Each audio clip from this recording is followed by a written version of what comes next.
Oh boy, the Verstappen-Russell nemesis arc has officially begun. I don't know how much more I can take of this. I thought that unlikely alliance against the FIA was a bit strained, and here we are. And yes, George went there, in Abu Dhabi of all places. There, Massey country. I am so glad I didn't cover this subject earlier in the week, because who would have thought it would have escalated in this manner? Compared to what we saw in Qatar right after the race, that was peanuts compared to where we are now before Abu Dhabi FP1. Because in the last 24 hours, we have seen Max Verstappen and George Russell go toe-to-toe with one another from interview after interview, and it's all capped off by then Max announcing he's gonna be a dad. That was probably one of the most eventful days in the press pen I have ever seen in Formula 1. But for those of you who have been living in a cave, allow me to explain what went down. Basically, despite both cars not being on a time lap in Q3, Russell found Verstappen on the racing line and had to slow down suddenly. Now, whilst it might have been startling for the Mercedes driver, no rules had technically been broken, and there was no impeding to be had. But instead of the expected, oh, you were a naughty boy, Max, you should have been paying more attention, here's a slap on the wrist and don't do it again, and that was that, no, one place grid drop. So that means Max lost pole, George got it, and then ideally he would have used his good advantage on the starts to maybe get away from Max and dictate the race, and then have a bombastic battle in Qatar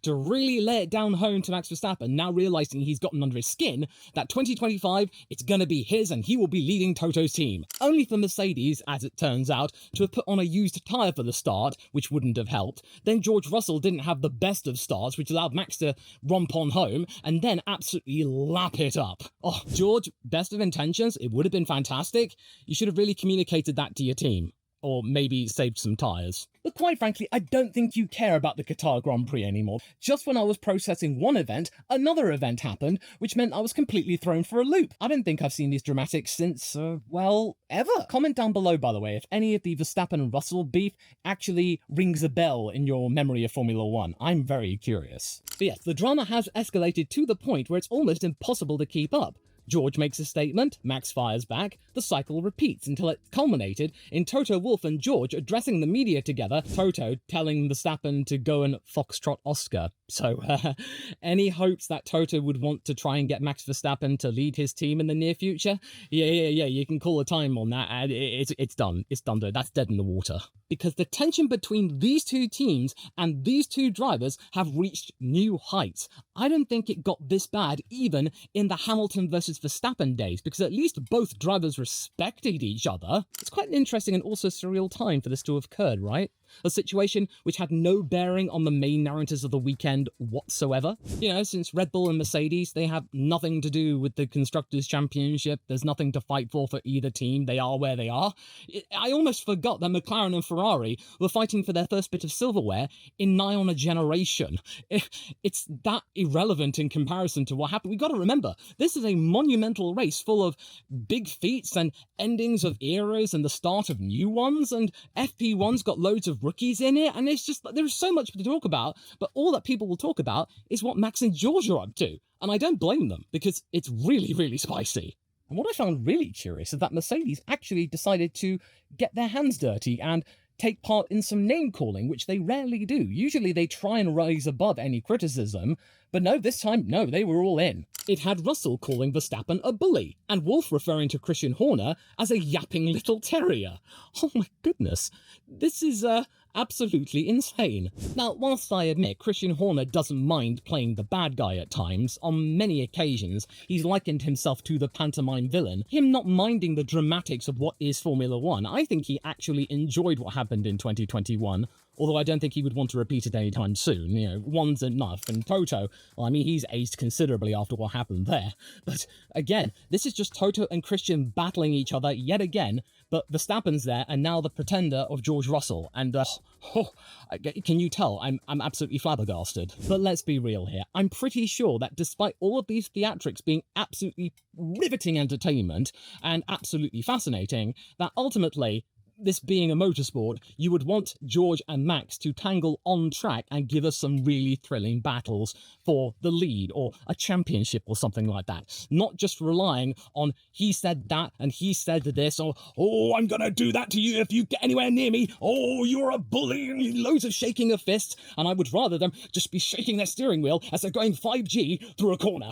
But that being said, Max's verbal threats are something to take seriously, and if he does act out on the threats that he actually laid at Russell's door, then that's a whole other conversation entirely, and it would really question what F1 is as a sport. But come on, if this is just a mere sample of what we could expect next year, if Mercedes is competitive and is right there with Max Verstappen, McLaren, Ferrari, it's a ding-dong battle between 7 or 8 drivers for the title, this would be a nice subplot to be right at the top of all the food chains. Oh boy! But one thing is for sure, it's going to lead to a crash sooner or later, because it did with Norris and Verstappen, and something that Russell suspected would have happened back in Qatar at Turn 1 after the initial fallout from an altercation during the drivers' parade saw the opening act go down. But this isn't some gossip or anything. Christian Horner did actually confirm to the media that that altercation, that confrontation did happen. And as for Lando Norris, one of the bystanders in all of this, what does he think of it? Well, he actually finds it rather amusing and is basically telling them, no, don't stop, don't mind me. I want to see the fallout because, hey, if Max and George tangle on the track, this could only mean good news for Lando because they'll be falling over each other. Lando can pick up the pieces. And is it just me, or is Lando Norris being surprisingly chill in the last couple of weeks really creepy? I'm not used to seeing Lando this relaxed and unbothered. It's odd. Maybe it's the end of season thing and the fact the championship's not a thing anymore. But in any case, here's a brief timeline of events, just so that means you can understand the timeline. It began with a light-hearted question from journalists about on-track incidents at the press conference from the FIA, to which George initially laughed and denied any issue. But then he dropped a bombshell, Verstappen allegedly threatening to put his head in the wall. And like I said earlier, whether or not this might lead to a situation that we saw at Suzuka 1990, when Prost and Senna tangled into Turn 1 and we could see some altercation that might actually be for the championship, if it goes down to those two, I don't know, because we've heard a lot of words at the moment. We need to see a lot of action if this is actually going to be carried through, or this is just a case of, oh, everyone's tired, tempers are frayed, fuses are short, and hey, after a break of a few months, all will be good. They'll patch things up. So then, naturally, Verstappen responds to it by simply saying, well, no, it's not true, and he most likely thought that that was that. But then George kept going. This time he had Toto right next to him in another media session. What he probably realised at the race last week is that Verstappen is very sensitive to criticism when it comes from some sense of injustice. There is a way to rattle his cage, and George, he went, blimey, I did not expect that to work. Because you got to admit, all the stuff that George has been saying this weekend, he's really coming out of the woodwork and basically acting like some sort of bastion, a leader, a representative of all of the drivers that Max Verstappen has crushed over the years. George is going on a one-man crusade to take Verstappen down and then try and put him in his place. George, with due respect, I appreciate the gusto, but he has 4 champions. You don't even have 4 wins, with all due respect, of course. I'm just saying that as a mathematical fact. So yeah, in terms of British parlour, I think George is over-egging the pudding a bit. But maybe you should tone it down a little bit, because I don't think you had any idea that it was going to go as far as it actually has, because I don't think anybody expected it to get this, well, bombastic. Because this has all gone beyond a stewards meeting. It's now becoming a sense of them versus us, Mercedes versus Red Bull. It's all kicked off again after pretty much 3 seasons of there being no contest between the two. Accusing Max of bullying and having his way unchecked for too long, with no one challenging him effectively. That whenever met with resistance or obstacles, Verstappen would lash out angrily. George citing the clash with Lewis in Hungary of this year as an example, which Russell then went on to say was one of the causes as to why a quarter of Verstappen's side of the garage started to send their resumes to other teams, including Mercedes. Is that actually true though? I don't honestly know, but I'm probably suspecting that it isn't. How can you quantify that? How does George know? And quite frankly, this kind of talk regarding resumes and CVs, I really don't take it seriously, because this is just barter and banter amongst teams anyway. They talk about, oh, we've signed on this many people. And Toto would say, oh, well, just you wait. We managed to get so many applications from Red Bull, it's absolutely crazy. And then Christian goes, oh yeah, Toto, well, we had about 10 times as many applications from your team. What about that, eh? It's just the recruitment equivalent of Toto going, you smell, and Christian going, no, you. No, you. No, you. And also, regarding Lewis Hamilton and George taking up the leadership role at Mercedes, from the way I see it, This very much sounds to me like it's a mission from him and Toto and the team to rile up Hamilton's supporters to maybe stick around with Mercedes instead of just simply jumping ship with Lewis to Ferrari. Because I've talked about this with many friends, and I do wonder how much Mercedes merch will end up in the marina after the Grand Prix, especially if Lewis Hamilton isn't on the podium. How many caps and shirts will be strewn across the circuit, or left in random hotel rooms or something like that, or simply just burnt just in frustration or something. This, to me, all of this between Max and George, it's the maiden voyage of something that had been brewing since Baku last year, where they clashed, and then they clashed again in Vegas. And now we are seeing the good ship SS he just turned into me being crowned by the champagne bottle of Max Verstappen. And yeah, it's going to be a very interesting ride indeed. And Toto's right behind his guy, much like how Christian is right behind his guy, and keen to have an excuse to go after Christian again, then responding to Horner's taunt saying that Russell was being hysterical, and then peaked with Max ultimately calling George a loser and a backstabber, having lost all respect for him, and he too probably not having much respect left for him. But then things got really touchy when George decided to go there and mention Michael Massey and allude to Abu Dhabi 2021, stating what might have happened had the roles reversed. I'm not gonna lie, when I heard that, my jaw hit the floor, and that doesn't often happen. I've seen a lot of stuff in my time, nothing like this though. So instead of you hearing it third rate from me, here's what George said exactly. Ahem. I think he's been enabled to bully because nobody has stood up to him. Lewis stood up to him in 2021, and Lewis lost that championship unfairly. Could you imagine the roles being reversed? Max losing that championship in the manner of how Lewis lost that championship?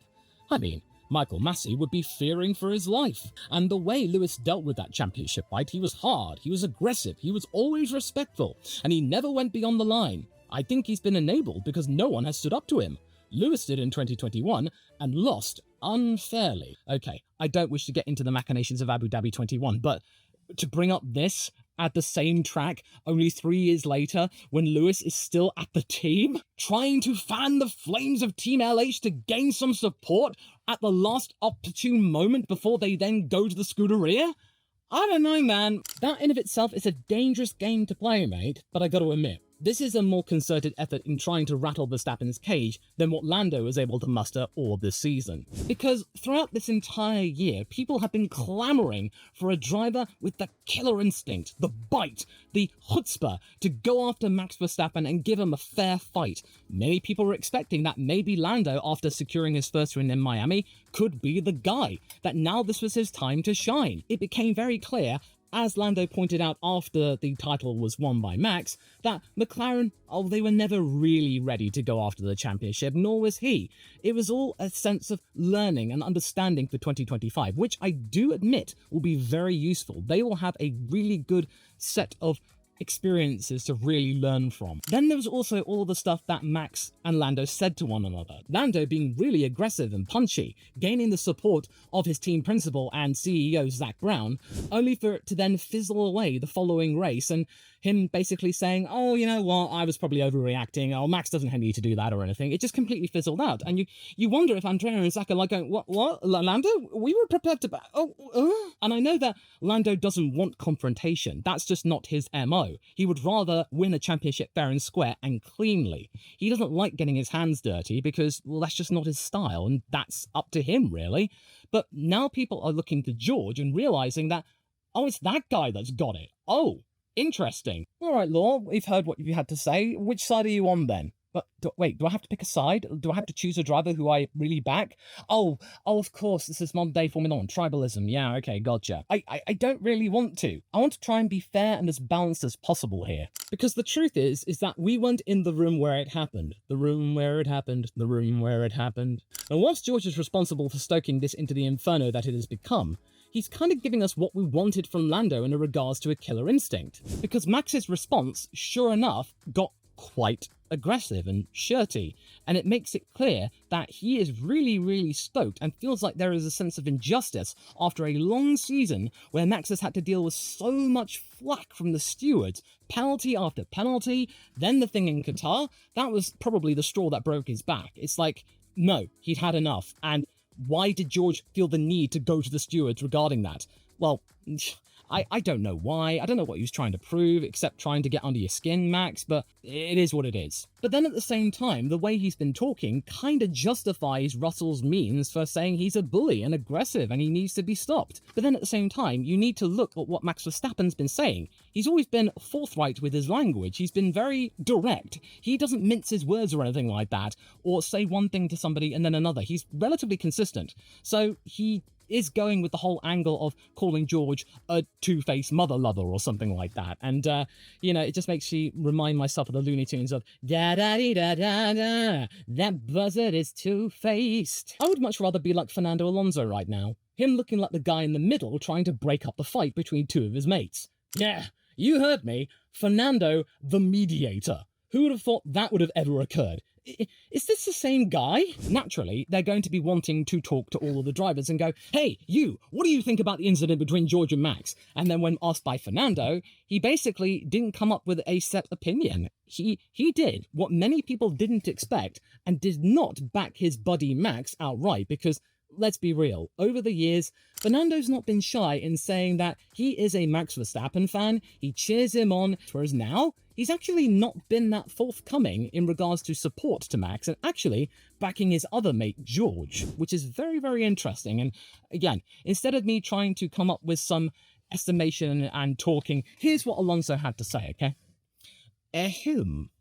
No, I don't think so, in regards to Max's beliefs George is lying. I think George is a great driver, great person. I'm a good friend of George as well. I don't think that he's showing different faces here and there. I think what Max probably agrees with me, that is, that I've said many times, is that some of the penalties are a little bit inconsistent. You have that one episode in Qatar, and then you go to the next event and you replicate exactly the same episode, which you can replicate by yourself. You can induce that episodic driving.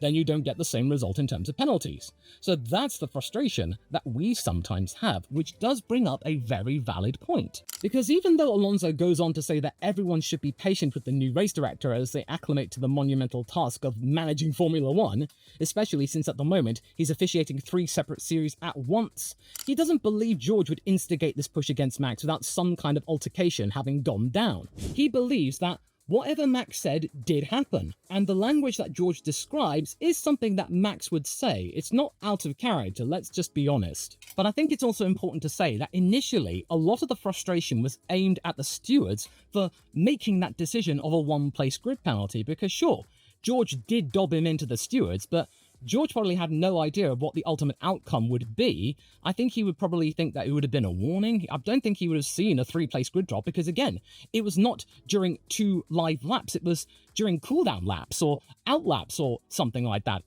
The result was probably something he didn't expect, because he certainly didn't expect the angry response from Max, let's just say that. Because the ever-changing environment of penalties, where one thing could lead to another penalty, or fabled stop-go penalties suddenly making a resurgence, Max has been constantly barraged with all kinds of punishments this year, and after a very long season and the title won, it was bound to go off in some way, and George was the one that lit the fuse. So that is important to remember throughout all of this. The FIA needs to try and be a bit more consistent with its punishments and penalties, instead of coming up with brand new situations where, oh, no, we won't give you a 3-place grid drop. How about a 1-place grid drop, which means conveniently you don't get pole anymore and you're on the dirty side of the track. Wait, what? I've never heard of that before happening, a 1-place grid drop. That's ridiculous. It's just so bizarre. And I know that a lot of people are wanting to pick sides and kick up another battle between 2 drivers and 2 teams and say either George is making something out of nothing, or he's right, Max is a bully and he needs to be stopped, and he has gone on long enough without any sort of penalty or being banned from the championship. No, I don't really want to make any conclusions right now, because we do not know what happened in that room. And knowing how transparent the FIA are these days, we will never see that document. But what is evident is that George did amplify the tension with his pointed remarks, and Max's fiery responses have only added fuel to the fire. As the season finale approaches, this rivalry promises to be a defining narrative, both now and in 2025. Throughout all of this, the way the FIA have been quite messy with their dishing out of punishments, Max Verstappen will try and hammer home the point about the ridiculousness of it all. Say, for example, him steaming up to George in Q3, and then say, "Hey mate, he's slowing me down, very super dangerous of him." And then George getting a penalty or something like that and say, "Well, that's what you get, mate." And then it all goes from there. And Alonso's even said, "Oh, That's an interesting way to try and get your way. Maybe I'll try and do that as well. And who's to say other drivers might not do the same? And then you'll get this farcical situation where everyone's steaming up to one another on their cooldown laps and then trying to get a penalty, so that means they get an advantage. It's a slippery slope, FIA. You really set this off. And I know, Rui, this is only your second race and you had other things to do, but this is a very awkward situation to find yourself in. And I'm not even talking about the wing mirror incident. Oh, that's something else entirely. But it's all descended into a spectacle, and all before FP1's even started, and all the other stuff that will happen this weekend. Because it's not just Max and George on the track, may I remind you. But here's hoping that it doesn't get too dangerous on the track, because we got to remember, it's not setting a good example for any young driver if you have a beef with another driver that you carry through with these threats. Because we got to remember, a Formula 1 car is one of the fastest cars out there. It's dangerous when it's going at full chat. So for Max to carry out his words and threats by actually turning into George and threatening his life, that would be probably one step too far. But I doubt that Max would actually carry through with that. He is just defending himself after George was just laying into him. It's just, one was as bad as each other, really. And Fernando, the moderator out of all this, I still can't believe it. So maybe a sense of dialogue could be reached between the FIA and the drivers, with relations between reaching a new low, with the boss of it overextending his power quite cleanly and has more influence than ever. To find out why the FIA has reached a new low and it's become really problematic for it and the sport, go and watch this video next, straight after this one. And I need a break. This season's been too long.